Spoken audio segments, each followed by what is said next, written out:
chronic conditions and diseases, embracing full transparency in government, and championing gold standard science.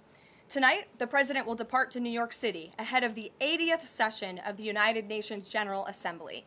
He will be joined in New York City by the First Lady. Tomorrow morning, President Trump will deliver a major speech touting the renewal of American strength around the world, his historic accomplishments in just 8 months, including the ending of 7 global wars and conflicts. The president will also touch upon how globalist institutions have significantly decayed the world order, and he will articulate his straightforward and constructive vision for the world. The president will also be hosting bilateral meetings with the UN Secretary General and the leaders of Ukraine, Argentina, and the European Union. The president will also later in the day hold a multilateral meeting with Qatar, the Kingdom of Saudi Arabia, Indonesia, Turkey, Pakistan, Egypt, the UAE, and Jordan. After these important meetings, the president will attend a reception tomorrow night with more than 100 world leaders before returning to Washington, D.C. On Thursday here at the White House, President Trump will welcome President Erdogan of Turkey for a bilateral meeting. And on Friday, the president will travel to Long Island for the Ryder Cup golf match between the United States and Europe. This event is one of the greatest sporting events in the world, and it would not be taking place this year without President Trump's help. President Trump signed an executive order last week preventing a strike that would have crippled the New York City area ahead of the tournament, and at the request of the 5 labor unions who all represent workers on the Long Island Railroad. One of the greatest golfers in the world, Bryson DeChambeau, praised the president's critical intervention, saying, quote, "When the possibility of a strike threatened to disrupt transportation and attendance, President Trump stepped up and took the action needed to protect this world-class competition." Thanks to President Trump's decisive leadership, the Ryder Cup experience will be everything fans and the golf community deserve. Again, that's a quote from the great golfer Bryson DeChambeau. Now let's all hope the American Ryder Cup team can take home the trophy. In other news, positive economic data continues to pour in. Brand new polling shows that Americans' faith in the economy and the direction of the nation is back on track and shooting even higher. Home ownership is more affordable, with mortgage rates dropping to a 3-year low. For new home buyers, this represents a $250 decline in your monthly mortgage payment, or nearly $3,000 a year. And President Trump has made it very clear he wants to continue to see mortgage rates decline to a record low, just like they did in his first term. Thanks to President Trump's unleashing energy dominance, gas prices are dropping, and Americans are spending the smallest share of their disposable income on gasoline since 2005. Additionally, the annual cost to own and operate a new vehicle is down by nearly 6% over the last year. Americans are earning more and they are spending more than ever before. After inflation outpaced for 26 straight months under Joe Biden, real wages have increased nearly every month since President Trump took office, with wages for blue-collar workers rising at the fastest rate in 6 decades. Retail sales are also booming, up 5% over last year, and the stock market is booming, and Americans' retirement accounts continue to do well, with the Dow, S&P 500, and NASDAQ all hitting new record highs. In fact, the S&P 500 is up nearly 15%, and the NASDAQ is up more than 21% since Election Day. As part of President Trump's mission to restore America as the manufacturing superpower of the world, he has secured nearly $9 trillion in U.S. investment, nearly 9 times more than Biden attracted in his entire 4-year term, and we expect that number to be upwards of $15 trillion very soon. We're already seeing the initial economic benefits of these investments, with industrial production recently rising to an all-time high.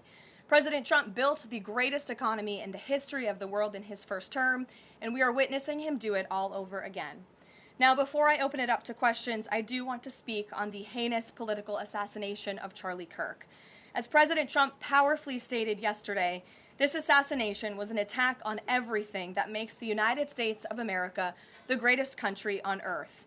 But that attack has completely failed.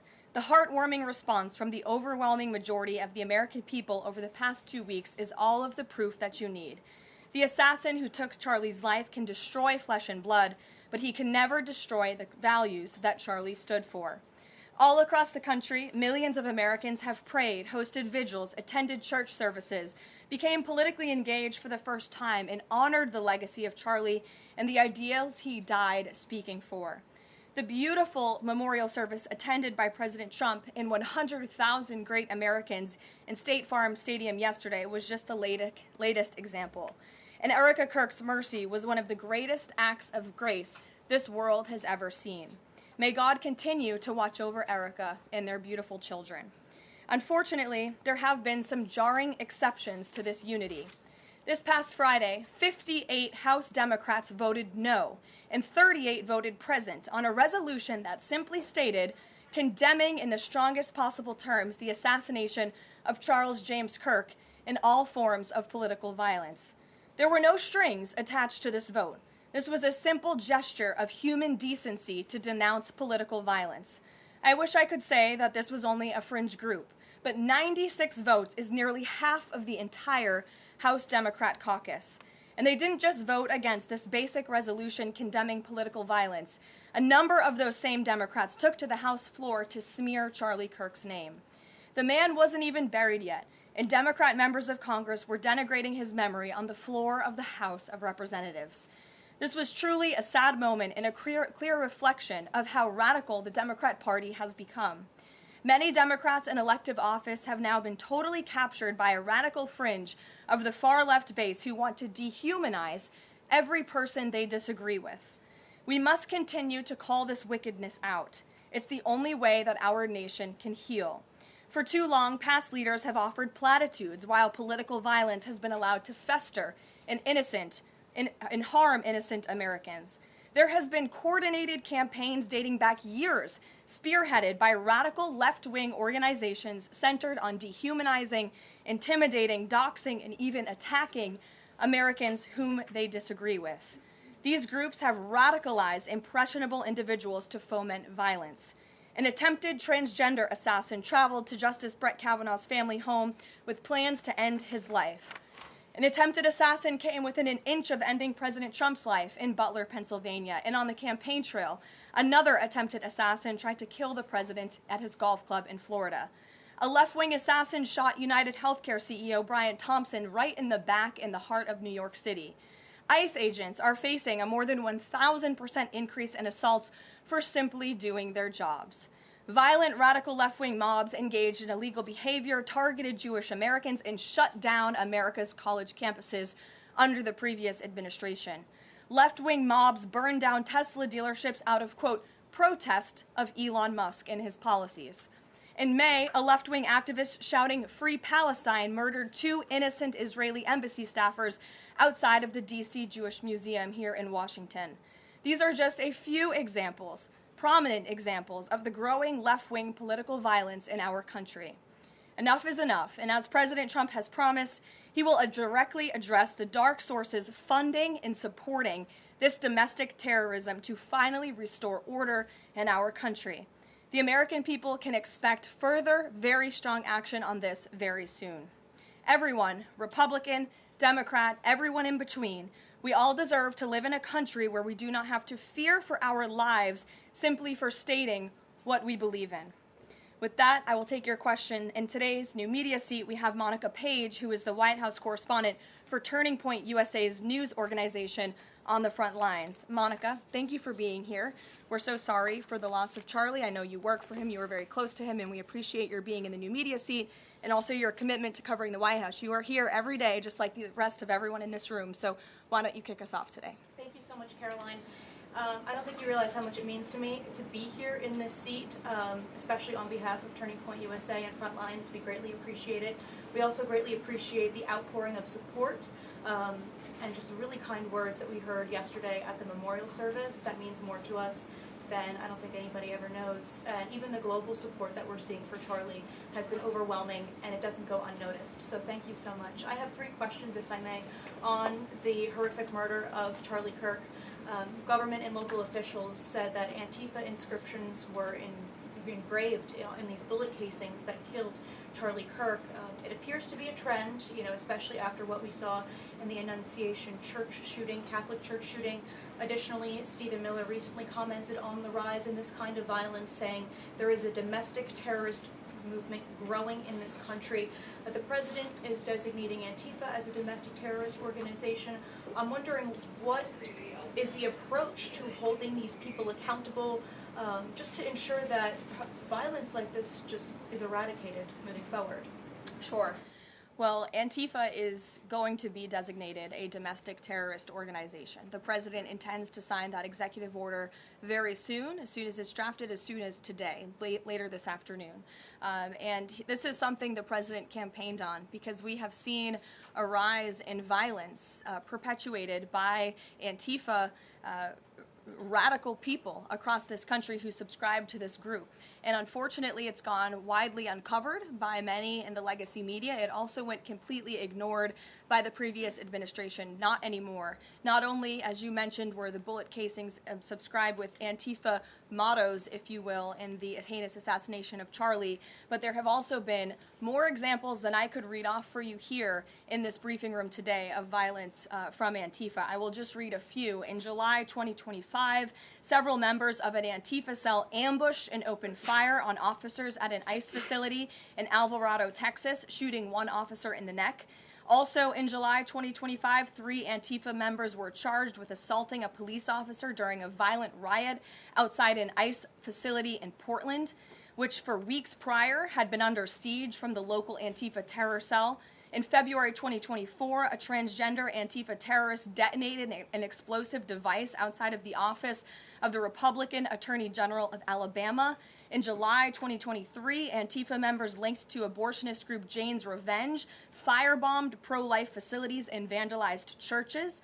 In January 2022, a suspected Antifa member was arrested for bringing a pipe bomb to a pro-Trump event. In January 2021, an Antifa supporter threatened to shoot police officers and Trump supporters outside of the Florida State Capitol building. Again, I could continue to list many more examples for those in the room who don't believe this is a serious threat to American safety and our national security, but this administration knows that it is. That's why the president will be signing this order.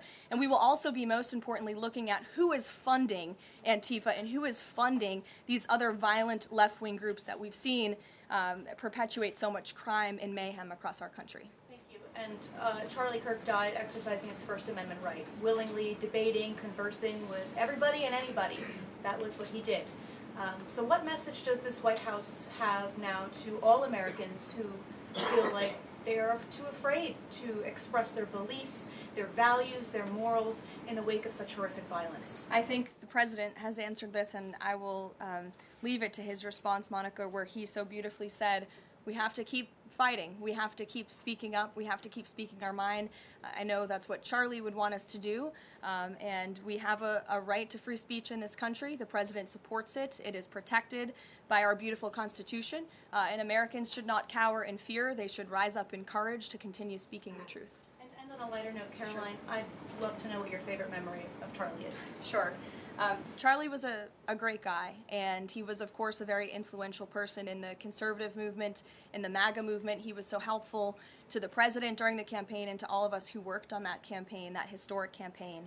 I myself had many great memories going on Charlie's amazing podcast and his show. He was always willing to text people with words of encouragement. In fact, my last text exchange with him was the day before he died, and he was asking for my husband and I's address to send a children's book to our son. And I think that just speaks to the type of person that he was. And I know so many of us here at the White House are going to miss him very much. Thank you, Caroline. Thank you. Gabe. Caroline, thank you. Regarding the autism announcement, Sure. Why now? Does the administration have new data that hasn't been published previously showing a possible link between acetaminophen and autism? I know there's been many reports about what this announcement at 4 o'clock will be, Gabe. The president is very excited about this, so I don't want to scoop the president of the United States and our Secretary of Health and Human Services, but what I can assure you is that Robert F. Kennedy and the incredible health team that this president has put together are really viewing things in a much different lens. And they are paying attention to studies and the gold standard of science and research that many in this city for far too long have turned a blind eye to. So I think Americans are going to be enlightened and proud of what they hear later this afternoon, but I won't get ahead of the president on exactly what that announcement entails. On a different topic, going back to the president's social media post from over the weekend, regarding the DOJ and his seeming frustration that they hadn't taken action quickly enough. I want to point to something that the president said during his inaugural address. Never again will the immense power of the state be weaponized to persecute political opponents. We will not allow that to happen. Is the president going back on his promise? No. In fact, the president is fulfilling his promise to restore a Department of Justice that demands accountability. And it is not weaponizing the Department of Justice to demand accountability for those who weaponized the Department of Justice. And nobody knows what that looks like more than President Trump. We are not going to tolerate gaslighting from anyone in the media or from anyone on the other side who is trying to say that it's the president who is weaponizing the DOJ. It was Joe Biden and his attorney general who weaponized the DOJ. Joe Biden used this sacred American institution to go after his political opponent in the middle of an election year. And you look at people like Adam Schiff and like James Comey and like Letitia James, who the president is rightfully frustrated. He wants accountability for these corrupt fraudsters who abused their power, who abused their oath of office to target the former president and then candidate for the highest office in the land. And I think the president is reaffirmed in those frustrations and his hope for accountability by the millions and millions of people who reelected him to this office with a mandate to demand accountability. And the president has not been shy about this, Gabe. In fact, when he traveled to the Department of Justice earlier this year, all of you were there to cover it, he said, quote, "I demand a full and complete accountability for wrongs and abuses that have occurred. The American people gave a mandate to investigate and root the corruption out of our system," and that's what the president wants to see done. Karoline. Ed. On the autism issue again, there are reams of scientific research that suggests there's no clear link between autism and acetaminophen usage. You're suggesting today they may have new information on this. A lot of it, and this entire debate, has the potential to confuse women, especially pregnant women, about what to do. What do you say to those that say what you're doing today potentially just introduces more confusion into the debate? I think women for many years, in fact for decades, Ed, have been confused by the rapid increase in autism in this country, in the childhood epidemic that is, chronic epidemic, disease epidemic that is plaguing America's youth. Women are confused about that and they want answers to that. And that's exactly what this administration is focused on finding. And before you jump to conclusions based on reports that the White House has not even confirmed, I would encourage everyone in this room to go into the 4 o'clock announcement with some critical thinking skills and with some open ears to actually listen to what the president and his team of outsiders have to say about this. And there will be a number of things that will be announced and discussed. And I think, I know as a mother myself, I speak, I believe, for many mothers across the country who really want answers to what is happening to our nation's children. So again, I won't get ahead of the president, but I think everyone in this room needs to tone down the judgment before you even hear what people are going to say. Sure. Thanks, Caroline. So too on the Holman investigation, I mean, can you just speak to, did the president ask the Justice Department to close the case, and does Holman have to return the $50,000? Well, Mr. Holman never took the $50,000 that you're referring to, so you should get your facts straight, number one. Number two, this was another example of the weaponization of the Biden Department of Justice against one of President Trump's strongest and most vocal supporters in the midst of a presidential campaign. You had FBI agents going undercover to try and entrap one of the president's top allies and supporters, someone who they knew very well would be taking a government position months later. Mr. Holman did absolutely nothing wrong, and even the President's Department of Justice, even Kash Patel's FBI, looked into this just to make sure. They had a number of different prosecutors and FBI agents who looked into this. They found zero evidence of illegal activity or criminal wrongdoing. In the White House and the President stand by Tom Holman 100% because he did absolutely nothing wrong, and he is a brave public servant who has done a phenomenal job in helping the President shut down the border. Mary. Thanks, Caroline. I have two questions on far-left violence. Sure. The first one, the president said yesterday that the bullet hit Charlie, but it was aimed at every one of us. Do you and your colleagues have a heightened sense of fear following this shooting and this far-left violence we're seeing across the country? I certainly think there's a heightened sense of awareness by conservatives across the country, by all of us here at the White House. Again, as I said to Monica, many of us were personal friends with Charlie and had involvement with Turning Point before we came and served our government in this way. So certainly it's a very shocking incident, and I think, it's very unfortunate that those of us who work in this movement have to think about violence just for speaking our minds and for supporting President Trump.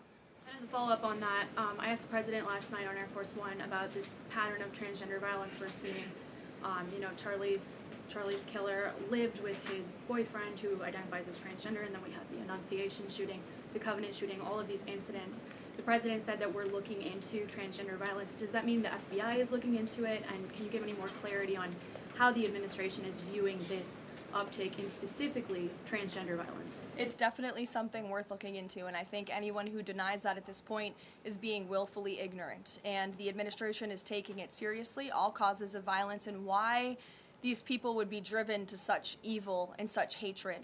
And there's probably many answers to that question, but the administration is really focused on all of them. For individual investigations and cases, of course, the FBI and the Department of Justice are leading those. But as for this overall violence and domestic terrorism that we're seeing, the White House and the president's policy team will be leading the charge, and that really begins with designating Antifa as a domestic terrorist organization. And I can assure you there will be additional actions to come.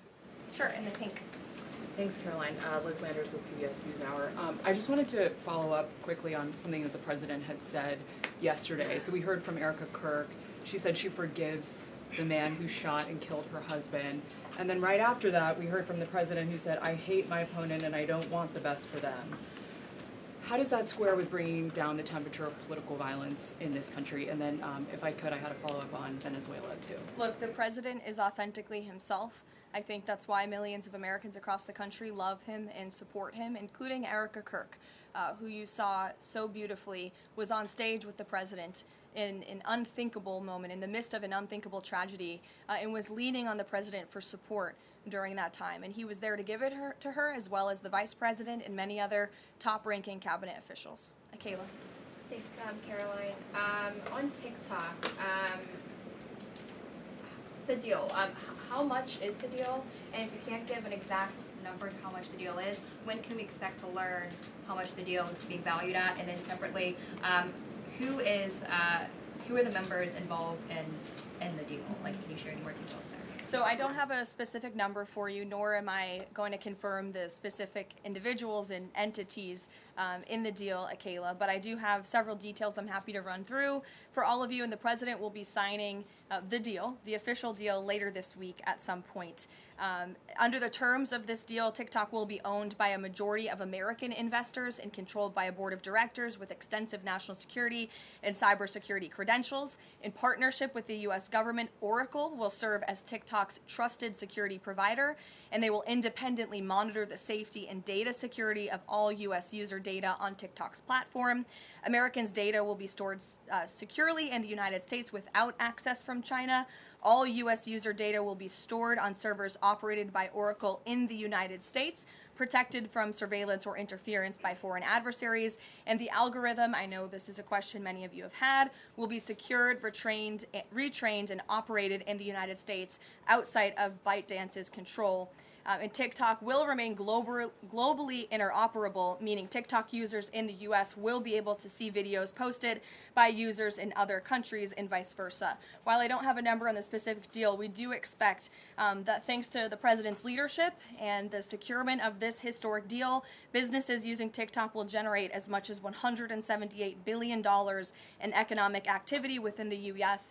over the next 4 years. So this is great news, not just for the millions of American youth who use TikTok. Their data will be safe and secure with this new deal. They'll continue to use this very fun app. But it's also great news for all of the small business owners who have really been able to make a living off of the use of TikTok as well. And if I could just get one more as it relates to China, on crop prices with farmers, as there's still no official trade deal with China, farmers are getting a little bit antsy, navigating, prices being weak and not strong. How is the administration, thinking about farmers right now? Is there anything we can expect to see from the administration on, sort of bailing farmers out should prices continue to not work in their favor? Well, the administration is completely understands the anxiety of farmers. We're very much aware of this issue. It has been a part of our discussions, the trade team's discussions with their Chinese counterparts. As for any specific actions, I don't have any news on that for you today, but I can fully assure you the entire National Economic Council in this building, as well as our Secretary of Agriculture, Brooke Rollins, have been talking with the trade team about this. There's been many meetings on this, and they are on the ball, but I don't have anything specific for you today.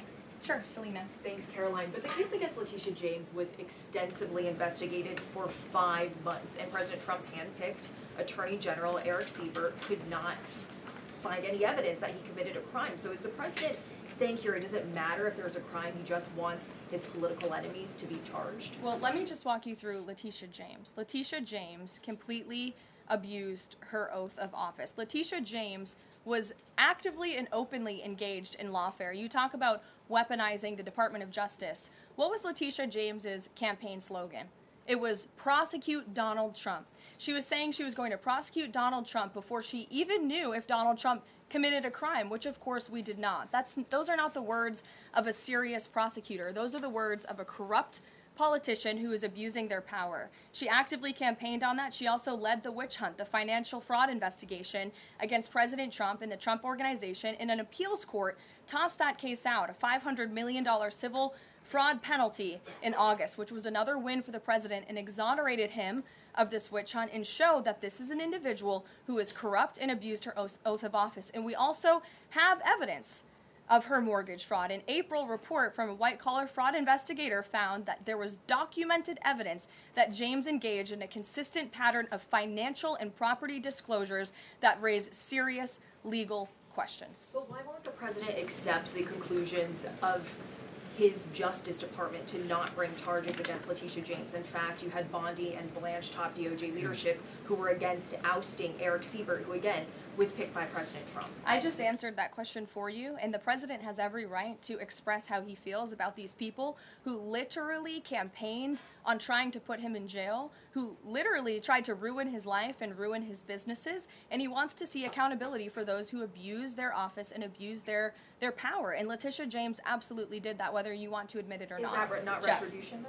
Jeff, it's accountability. Thanks, Jeff. Caroline. 2 foreign policy questions. President Putin has offered President Trump a 1-year extension of the most recent treaty limiting nuclear weapons. Does the White House have a reaction to that?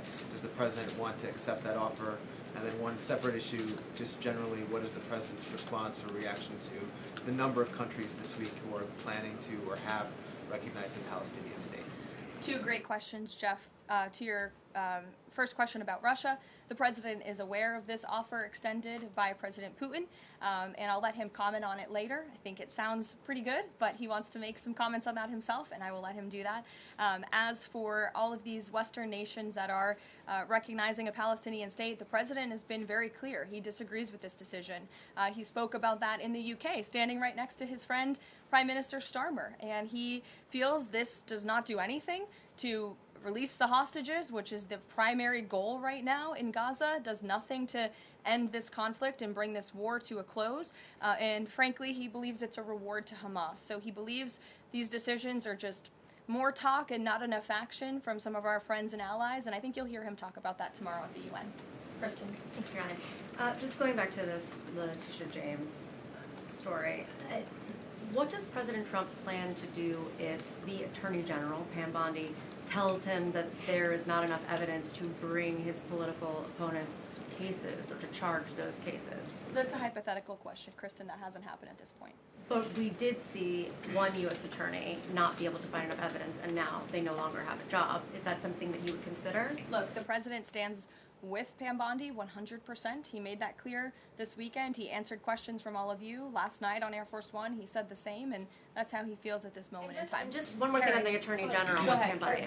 Caroline, would the president support designating Russia as a sponsor of terrorism if it doesn't return kidnapped Ukrainian children? And secondly, We just found out through questioning that Hunter Biden sat in on the discussions of his pardons. What's the White House response to that? Unfortunately, I think it's unsurprising, and it's also very telling that one of the only pardons Joe Biden signed on his way out the door was the pardon of his son. Everything else was signed with an auto pen, but that one was clearly his own signature. To your first question about Russia, I have no news to share with you on that. Sure, in the yellow. According to media reports, Maduro has sent a letter to President Trump, but President Trump avoided saying whether he has read it. Did he receive it? We have seen this letter. Frankly, I think there were a lot of lies that were repeated by Maduro in that letter, and the administration's position on Venezuela has not changed. We view the Maduro regime as illegitimate, and the president has clearly shown that he's willing to use any and all means necessary to stop the illegal trafficking of deadly drugs from the Venezuelan regime into the United States of America. Context of the letter? Gilbertson, go ahead. The admin. To you and then go ahead. Sure. Thank you, Caroline. Whitline with Waterhawk News. The admin has openly discussed taking legal action against officials in sanctuary jurisdictions. Just this last weekend, we saw Mayor of Evanston, Daniel Bliss, rioting and protesting outside of an ICE facility near Chicago. Are there plans to start arresting sanctuary mayors or governors going forwards? Unless they commit a crime, I don't see them being arrested. But if they are violating federal law, if they are violating state law, then of course they should be arrested by state and local law enforcement. If they're violating federal law, then they can expect the consequences of that behavior. Nick. Thank you, Caroline. Would the president like to see Congress pass a national holiday honoring Charlie Kirk annually? That's an interesting question. I'm sure he wouldn't oppose such a thing. But you can pose that to him yourself next time you get the chance. Sure thing. And to follow up, too, I know the president is honoring Charlie with the Presidential Medal of Freedom. Is there anything else that we don't know of in the works to honor Charlie? Not at this time, but we do look forward to that Medal of Freedom ceremony very soon. Daniel. Thanks, Caroline. This past Friday, Adam Schiff, Tim Kaine, they introduced a resolution on Capitol Hill aimed at stopping the successful kinetic strikes against narco-terrorists in the Caribbean Sea. What does a move like this, what type of message does it send to families, specifically families who have suffered at the hands of deadly narco drugs like these? I definitely think it sends the wrong message. We wish that Democrats would get on board with a very simple idea of ending drug trafficking and securing our homeland. And I saw a report this morning that the Dominican Republic actually helped us seize a boat that was on its way from Venezuela to the United States of America with lots of deadly drugs on board. And so if you actually hear from Caribbean nations in the region, they are thankful and grateful for the administration's efforts, and they're working alongside us to end this plague of drug trafficking through their seas. Sure, Karen. Over the weekend, Democratic leaders Chuck Schumer and Hakeem Jeffries sent a letter to the White House asking for a meeting with the president to talk about government funding. Has the White House responded to that letter, and will the president sit down with them to talk about this, given that deadline is now 8 days away? Discussions are ongoing with both Republican and Democratic members of Capitol Hill.